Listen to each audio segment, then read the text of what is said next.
Hello, everyone, and welcome to the Beyond Expo Global Investment Hotspots, the next Blue Ocean panel.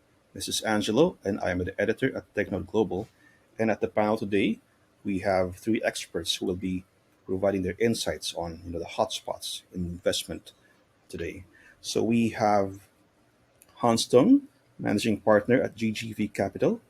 We also have Christine Tsai, the Chief Executive Officer and founding partner at Taiwan Global. And we have Amir Gal-Or, founder and managing partner of the Infinity Group. So, a bit of introductions first. Tell us something about yourself and about your organization. Hans, please. Sure. Thank you, Angelo. Thank you for having us. My name is Hans. I'm one of the managing partners at GGV Capital. We're about 21 years old. First decade, we reached a billion. Second decade really benefited from the rise of mobile internet, 8 billion. And I'm excited about the team that we're building for the third decade. We invest multi-stage, from seed all the way to at IPO. We have about 320 portfolio companies, of which 60 are unicorns. I'm involved with 18 of them, and many of them we invested early when they were still young. So it's been a fun ride for us, and it's been fun also working with other people on this panel. For example, we have a number of companies with 500 startups. So it's just good to see the ecosystem thrive. Thank you for that, Hans. And next, we have Christine. Thanks so much for having me. I'm Christine Tsai, CEO and founding partner at 500 Global. We recently rebranded from 500 Startups, still the same firm. 500 is a global venture capital firm. We are based in Silicon Valley, although I guess nowadays I'm not sure what that means in a remote world, but we have been investing and on the ground in many countries around the world for the past 11 years. We have invested in more than 2,500 companies, of which about 33 are valued at a billion or more. So the unicorn term. And a good number of those, actually almost 50%, come from outside of the US. It's something that we took a very bold conviction in from the very beginning, which was not really well regarded in Silicon Valley at the time. If you remember 2010, a lot of people would not invest outside of maybe 50-mile radius. It stands for a handful of investors. And today the world is a very different place, hence even the nature of this panel. So very excited to be here. Thank you, Christine. We're very excited to learn from you also. Next, we have Amir. Sure, Angelo. Great to be with you. Infinity is Israeli background venture capital fund founded in 1993. With the years, we changed our focus from Israel to the US, to Israel to China. In the last 20 years or so, we focused on Israel China related investments, which means most Israeli technology into China, investing in Chinese companies that use Israeli know how or some added value from that cross border. Today, we have the Infinity China entity, which focus really on Chinese companies, and we just add value more as a minority in these funds. And we have Infinity Israel, which focus more on the Israeli companies looking east. And we have Infinity Group, which is on top, and it's a Hong Kong background company looking from a global point of view, but Israel and China is our focus. We invested over 250 deals, about 50 exits, and we have multiple tools to invest because of the complexity of working in two systems, two cultures, or maybe three cultures in many ways. So our business models are not necessarily traditional. And the background is Israeli because, Tel Aviv here, right now I'm in Tel Aviv, is kind of a center of innovation, and it's getting faster and faster. Even, the corona is helping us to move faster. Okay, thank you for that, Amir. So, Christine earlier mentioned Silicon Valley. Amir mentioned Tel Aviv, China. So these seem to be, the investment hotspots in terms of the global startups or innovation. I'd like to ask you, what are today's investment hotspots in terms of maybe geography, maybe industry, right? Are we seeing any emerging trends? So, given your experience and background in investing early or young in companies, right? So, what do you think we should be looking into? I'd go with you first, Amir. Well, I would say first, Israel is a very hotspot place for cyber technology now these days. Half of the companies and the headlines is related in somehow to cyber technology. Naturally, it's more complicated to cooperate cross border sometimes when it comes to cyber, but the investments are huge, many unicorns, IPOs in the space. And it seems that the risks are just going higher and higher. I just was surprised to see today that one of the companies actually lost 35 million US dollars because of deep fake voice with emails were able to take from the bank of the company to buy as if to buy another company, and the money was out by using new ways of mimicking reality. So the cyber threats are high, and on top of it we have the whole digital health as a booming area. We also created an entity for that, given the need. Data with healthcare, of course, the epidemic helped to expedite this whole process.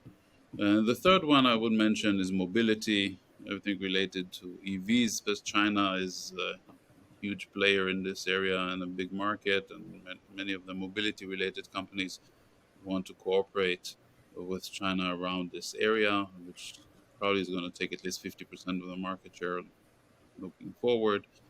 And we see a lot of money going there.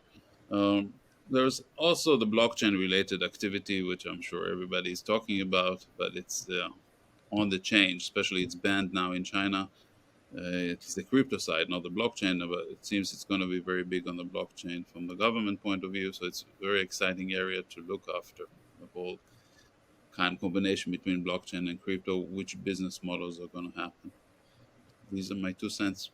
Thank you for that, Amir. Now, Hans, you mentioned that you were able to invest early and young in startups that have grown to the billions now.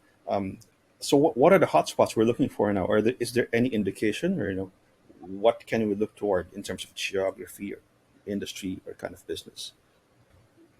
Thanks. Amir said it well. I mean, COVID has changed a lot of things and it's terrible for many people around the world. That's obvious, and it's extremely unfortunate.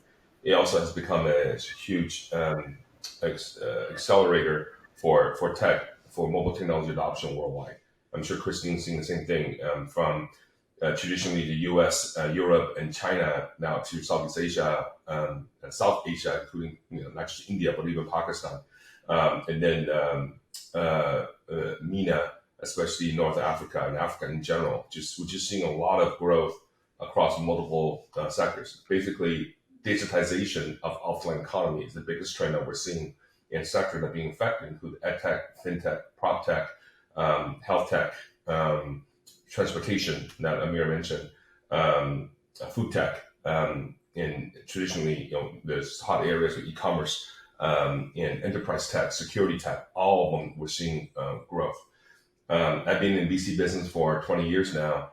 I can't remember another point in time in which we're seeing not just a high valuation, which is that's obvious, but also just real growth that's driving those valuations. And as offline economy gets shut down, everyone is embracing and using technology to survive. And many of them actually thriving as a result. And we just had a meeting internally on our work situation, and we probably going to remain working remotely with some hybrid model for a very, very long time.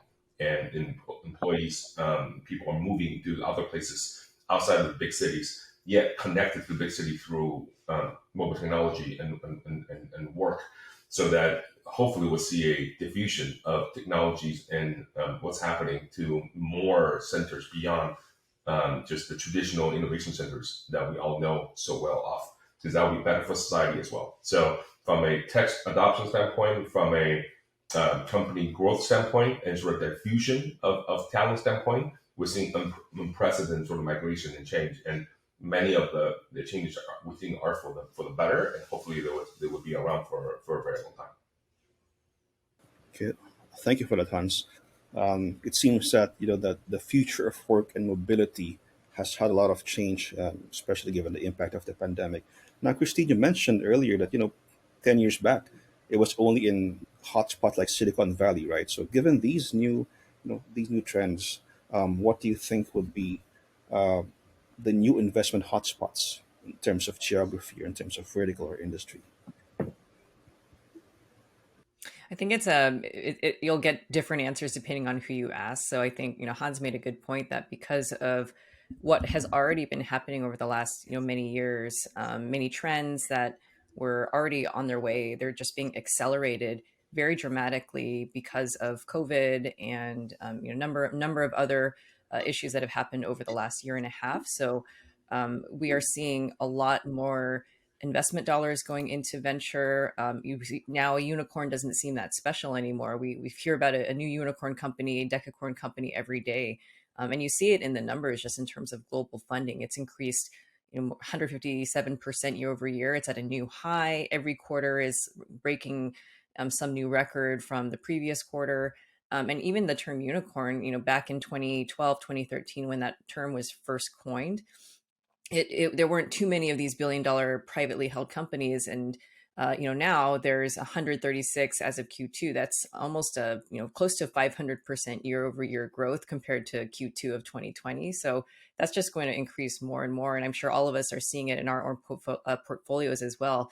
Not just the U.S.-based companies, but even the international companies. We certainly are seeing that. In terms of hotspots, though, I mean, I think I could name almost any region in the world, and you can easily see why it is a hotspot, even the ones that seem a little bit not obvious. But I mean, if I pick one to focus on, Southeast Asia is a market we've been investing in since 2012, 2013. It's maturing to the point where now we're seeing a lot more funds, a lot more capital, and certainly a lot more of these unicorns being minted and exits. We just had our first IPO in the region with Bukalapak, which went public in the last few months on the Indonesian exchange. We've also invested in companies like Grab, Carsum, Prenetics, Carousel, more recently Axie Infinity, which just raised a pretty sizable round. So we've seen a lot of companies announce these plans to go public. There's a lot of really amazing activity that's happening in the Southeast Asia region, from Malaysia, Singapore, Indonesia, Vietnam, even in more emerging frontier markets like Cambodia. So it is a quite exciting time. I think in terms of sectors, a lot of what Hans mentioned, I think resonate even with pretty consistently in regions around the world, kind of the digitization of offline, trends that, again, were already on their way, but have been accelerated because of the pandemic. We are seeing a lot of exciting things in fintech, blockchain, of course, health, digital health, education. There's a lot of deep tech as well, especially in Southeast Asia. You wouldn't necessarily think of that region for that right off the bat, but there's a lot of history in that innovation that happens in Southeast Asia. And then finally, I think with in terms of a lot of the e-commerce system, this goes back to kind of the offline to online to offline or offline to online. There's still a lot of innovation that is happening in companies developing like e-commerce systems and infrastructure. That is something that we are keeping a close eye on as well. Thank you for these insights, Christine. So I would think that a lot of the opportunities are in the digitalization aspect of just about everything. So just a bit of a more generic question. What are the three key challenges, or maybe the emerging challenges for VCs, and how are you addressing these? I'd like to address the question to Hans first. Sure. As Christine is sharing her insights, I'm just thinking Southeast Asia companies in Southeast Asia are doing well, and also some of them are expanding even beyond Southeast Asia. One obvious example is C with Shopee and Garena. And Christine knows as well, and Garena has done extremely well in LATAM since 2017, 2018. And then in the last 12 months, you see Shopee expanding rapidly into Mexico and Brazil and other parts of Spanish-speaking LATAM. And that just growth is just phenomenal, and so is their valuation. And so you start seeing companies that are expanding globally, and so globalization is a huge trend.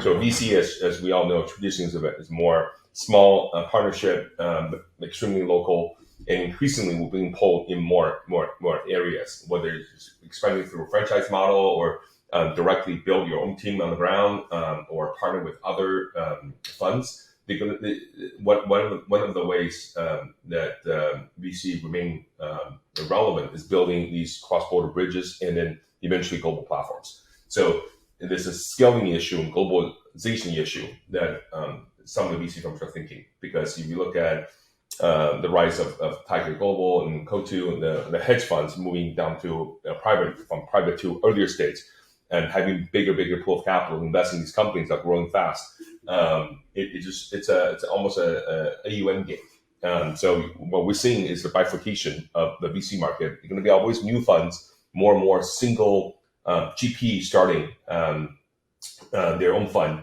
and then investing as a single GP on one end. So that's sort of almost tearing some of the existing partnerships apart, so that young partners doing something on their own, all the way to the other end where you have the big funds that are managing multi-billion-dollar AUM. So the VC market itself is pulled in different directions, and what's the right way for every one of us to continue to stay relevant in the next decade is something that we definitely think about. And then another thing is diversity.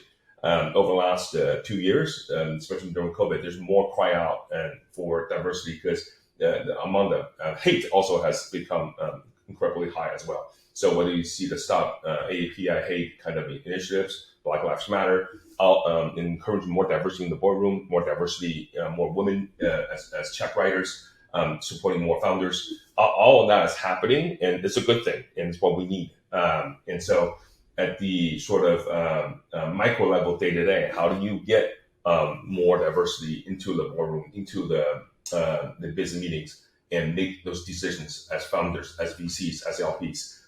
That's something we're also seeing, and many of us are embracing it, because that's the future as well. So at a high level, those are the things that I see. And then day to day, it's just more money than ever, more founders than ever. And so how do you decide? How do you compete? How do you differentiate? How do you add an operation team that can provide portfolio services and do that well? And you need to have bigger AUM to support a team like that. So all that kind of factor in about how to differentiate beyond just having money or even just track record. So it is really increasingly interesting to see how different firms choose to compete. And you're going to see a lot more firms that become more global as a result to meet those challenges. But that's going to take some growing pains as well. Thank you for that, Hans. I think the other side of the coin is that these challenges are also good things, right? I mean, globalization, diversity, right? And these are, I think, opportunities that not necessarily challenges only.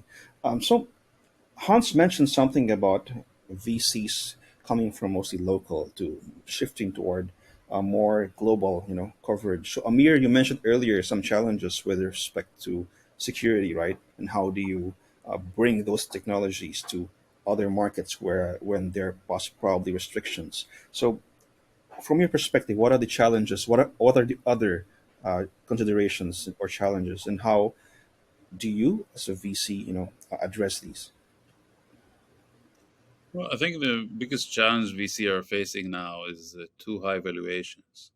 It might be my personal point of view, but somehow it seems that a lot of the valuation we're seeing cannot be justified unless there is a new paradigm shift, which we still can't understand. That the basic numbers, the basic rules are going to change, and also assuming there's not going to be another kind of big cycle going down. Issue with too high valuations is number one, returns. The second, it creates a lot of tension in the boardroom. It creates tension with executive teams, founders. And in the end of the day, it's just bringing more people into the game. So the second challenge is competition. VC used to compete with very few corporate ventures, some high net worth individuals. But today you're competing with everybody because crowdfunding on different ways has become to be a big issue and it's getting bigger. You're competing even with crypto. You're competing with every corporation in the world.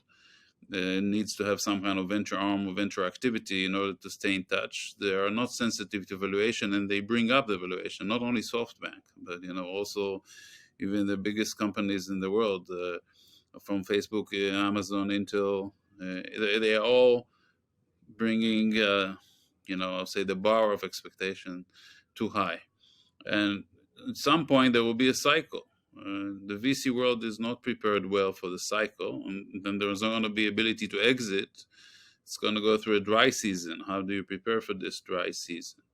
And us, how do we prepare for it? We refuse to invest in too high valuations, and we are trying to hedge by different business models and prepare whatever we have, also kind of hedging financially.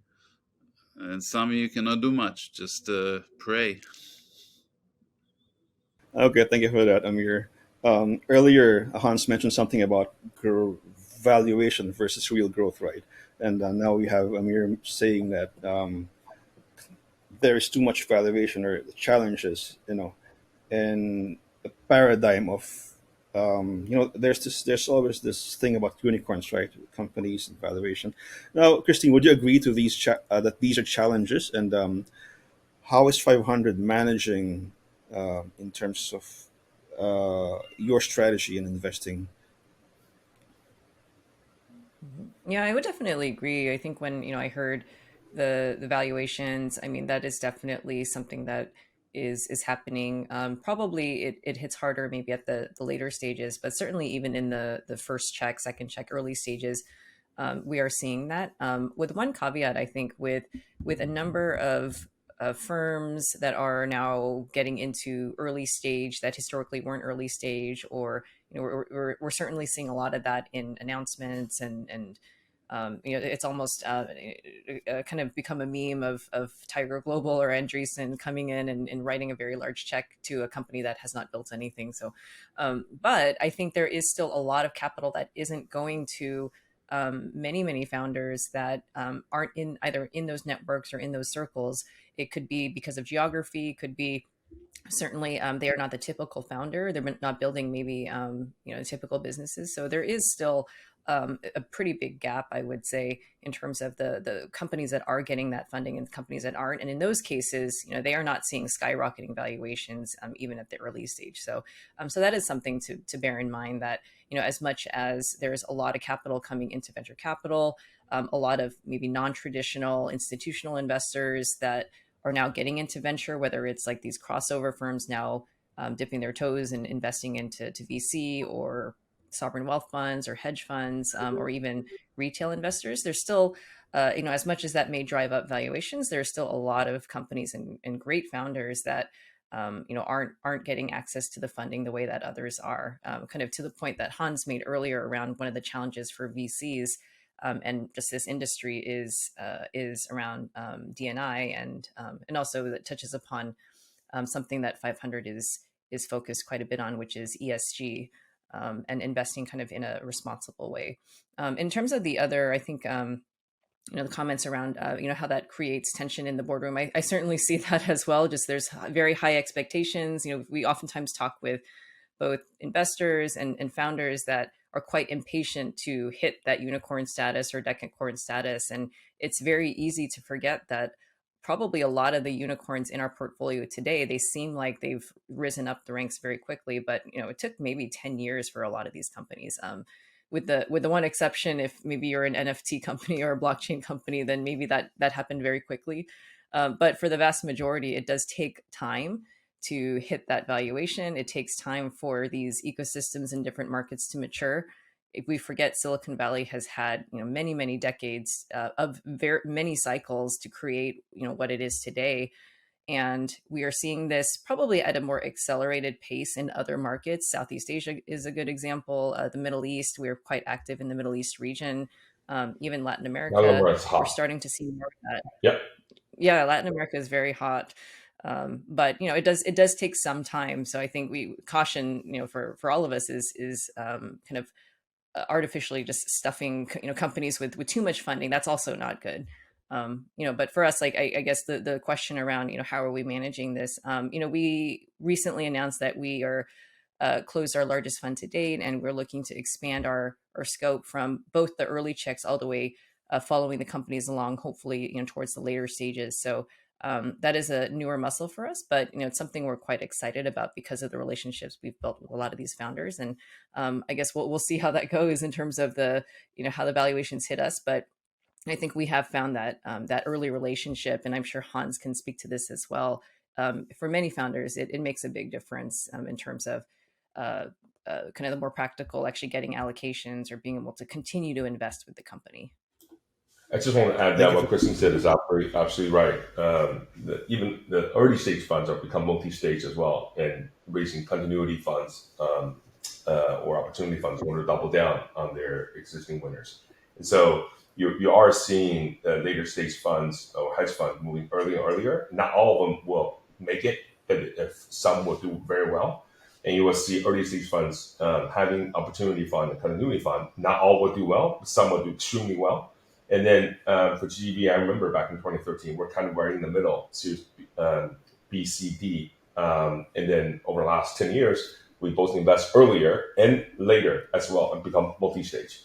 So it's like I said, you see a bifurcation. You're going to see a lot of young funds that are smaller, focus on one investment strategy and maybe one GP, and that in a hot market, I think that will be okay. The model is hard to scale, but you'll be fine, and LPs will support that.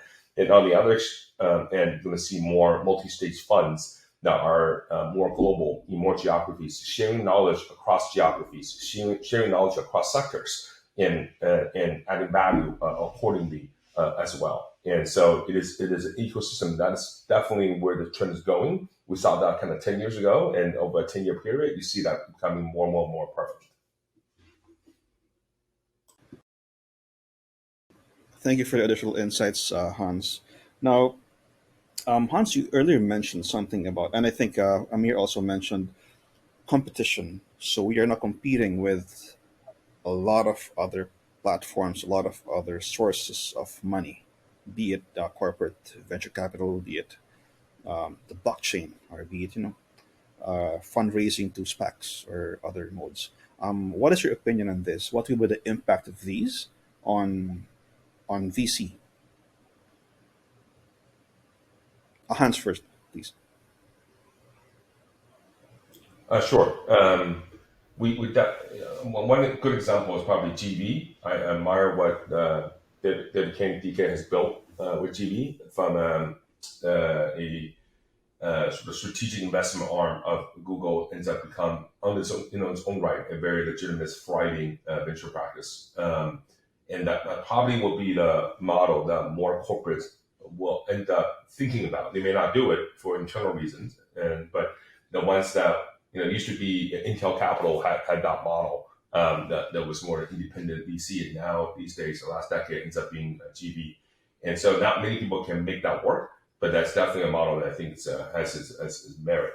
But we are seeing strategics acquiring, and some of the even the big name strategics. It also is kind of obvious that internally, the corp dev team and the product team and the tech team don't always talk to each other because they're so big. And when it comes to making investments, some of them do value their entry price quite a bit because it's a hot, frothy market. And so it will be interesting to see which strategics end up choosing the right targets to acquire and therefore enhance themselves. Facebook's famous acquisitions of Instagram and WhatsApp have changed the company dramatically. You don't see that as many deals in that kind of making that kind of impact. So it will be interesting to see who ends up winning and doing well. For us, surprisingly, most of our exits are still through IPOs, even for our US portfolio companies. And in a hot market, that works. But as Amir correctly pointed out, it will be up and down. And since 1997, we have seen so many different up and down cycles, 6 of them we counted, across the world that we ourselves experience. So it will be a correction at some point. It could happen sooner rather than later, or you can take its time. We don't know. But the things that you're still going to have to be disciplined and pick the right companies. We are turning away where we cannot invest a lot of companies. For every investment we make, there are 2, 3 other almost equally good ones, attractive ones that we just can't do it. And you have to have a discipline to focus on what you end up doing and grow with them, help them to succeed, and do the best you can. Thank you for that, Hans. Now I direct the question to Amir. You mentioned Amir earlier about competition. So, are these alternatives crowding out venture capital, and how are you dealing with it? Actually, I don't feel they are competition necessarily, since some of them create exit opportunities and some of them you can partner with.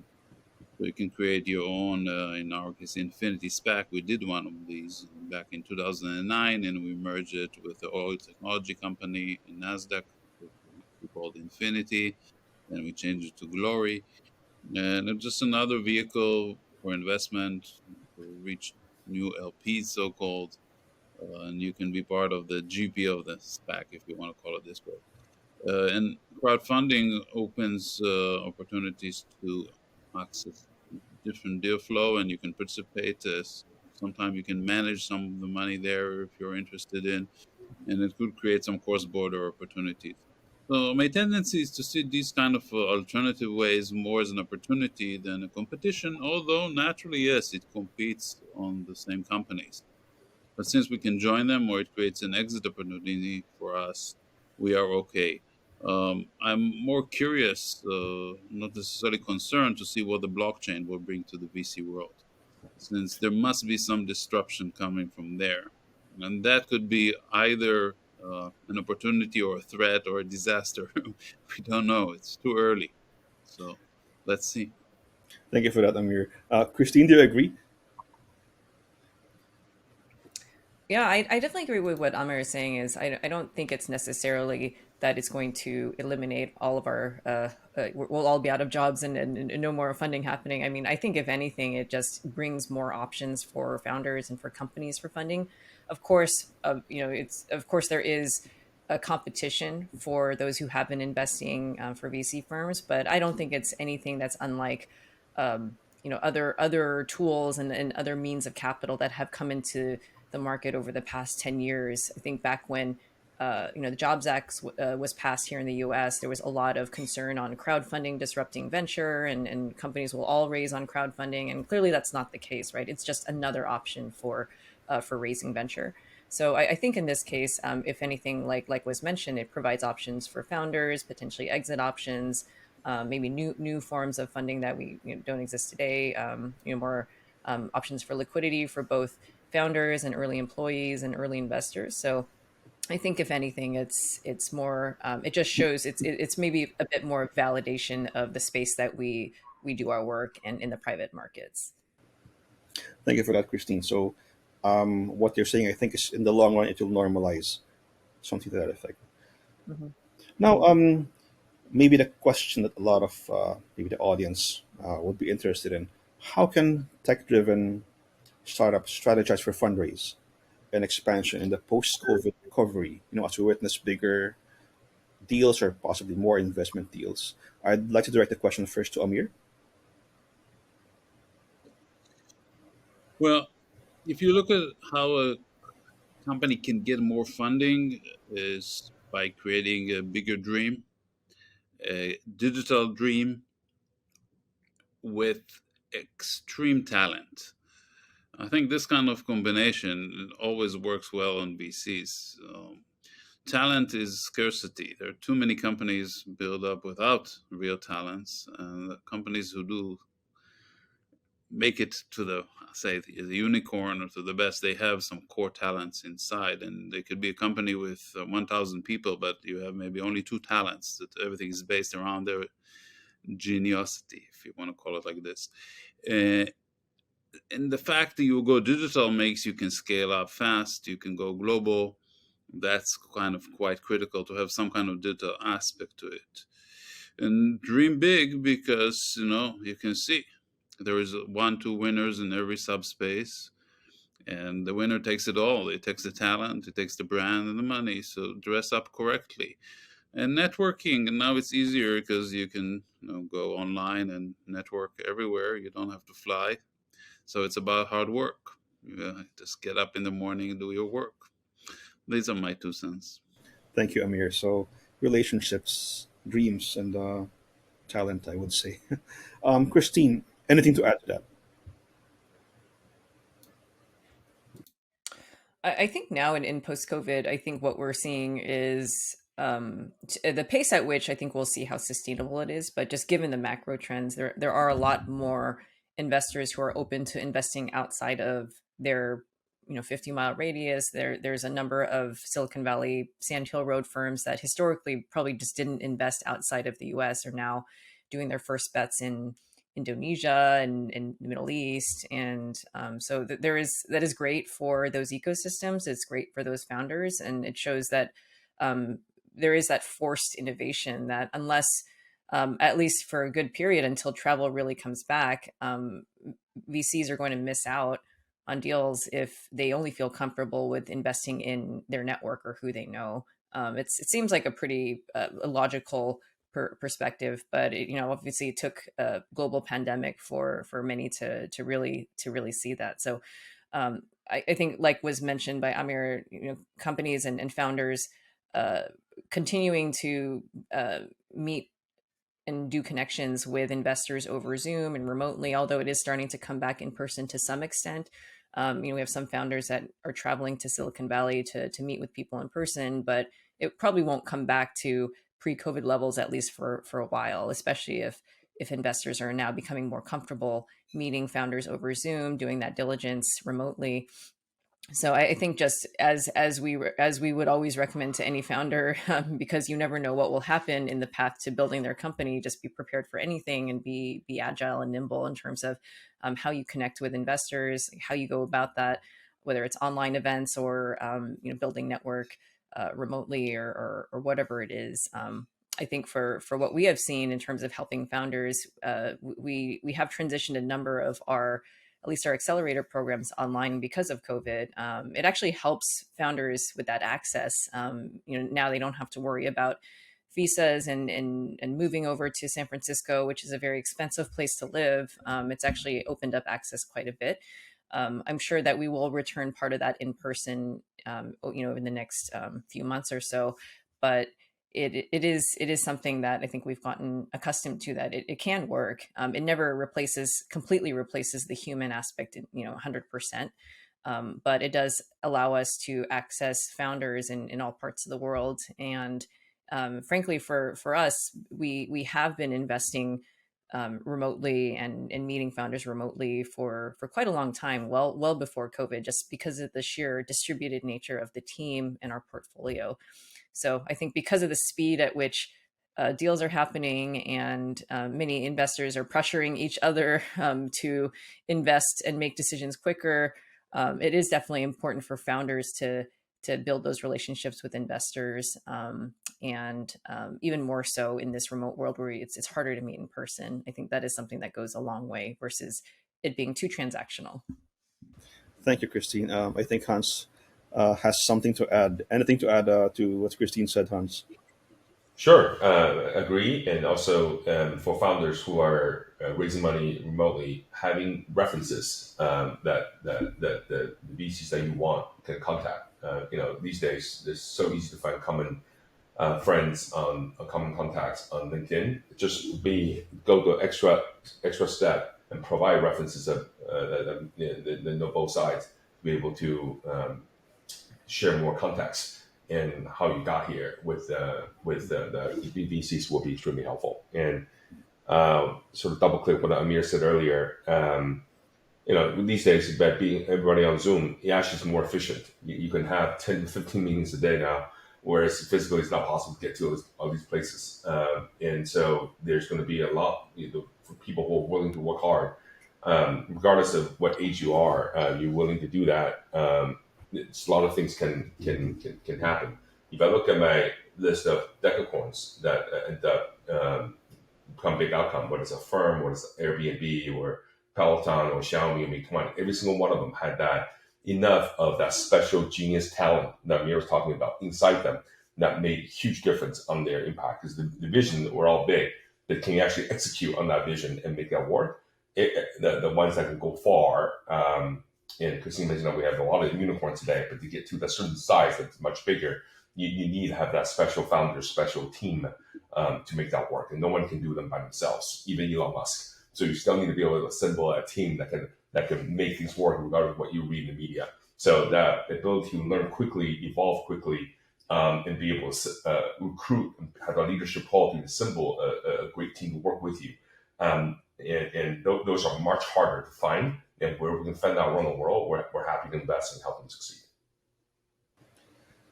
Thank you for the insight, Hans. We are nearing the end of our panel, so I would like to invite everyone to share some parting words. So, what is the next blue ocean? Let's start with you, Hans. I think, as I said at the beginning of this panel, digitization of an economy is huge and it spans multiple sectors.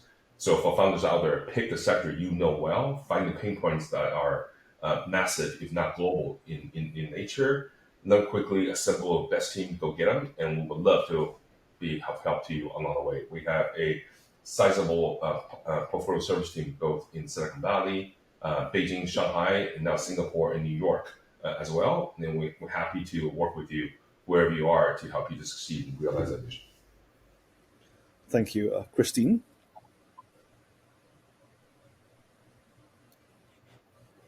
In terms of the next blue ocean, I think the way I see it is the really the something we internally refer to as the rise of the next. So I think U.S. obviously is very established startup and startup ecosystem and tech. China, of course, but like I mentioned earlier, Southeast Asia is starting to mature very nicely. We see really exciting things happening in the Middle East, North Africa, of course, Africa itself, Latin America, and even new kind of frontier markets like Pakistan, Central Asia, and really now unicorns and really valuable, exciting companies, game changing companies will come from they will come from Pakistan, they will come from Cambodia, they'll come from Kazakhstan. So I think that is something that back, if you remember 10 years ago, the notion of these billion-dollar companies even coming out of, say, Singapore or Southeast Asia was unheard of, or nothing, something that nobody would really believe in. And today, Southeast Asia is generating, unicorn after unicorn, and a lot of really exciting, valuable companies that have changed lives in that ecosystem for many consumers and small businesses. So I really expect that this kind of notion of rise of the next, these next emerging markets, it's not a question of if it'll happen, it's more when. And hopefully, what we've seen is usually our founders are much faster than the investors. So we often see kind of a trailing, interest in venture capital, especially early stage venture capital, going into these markets. But I expect that, especially with a year like 2020 and how things have changed, that hopefully will happen a bit more rapidly than in years past or decades past. Thank you, Christine. Wonderful insights. Now, Amir, what is the next blue ocean? But I will mention space. I think space is going to be gradually more interesting, and different models around space-related communication. And the world is getting bigger if we view space as part of it. And the second is blockchain-related technologies, business models over there. Um, yeah, and in terms of venture capital, I think the secondary market is going to be hot because the cycle will be coming sometime, and there will be opportunities to buy LPs in a very cheap price. Thank you, Amir. So, this has been a wonderful and fruitful discussion. I learned a lot, and I hope you did too. And have a great day, everyone, and enjoy Beyond Expo.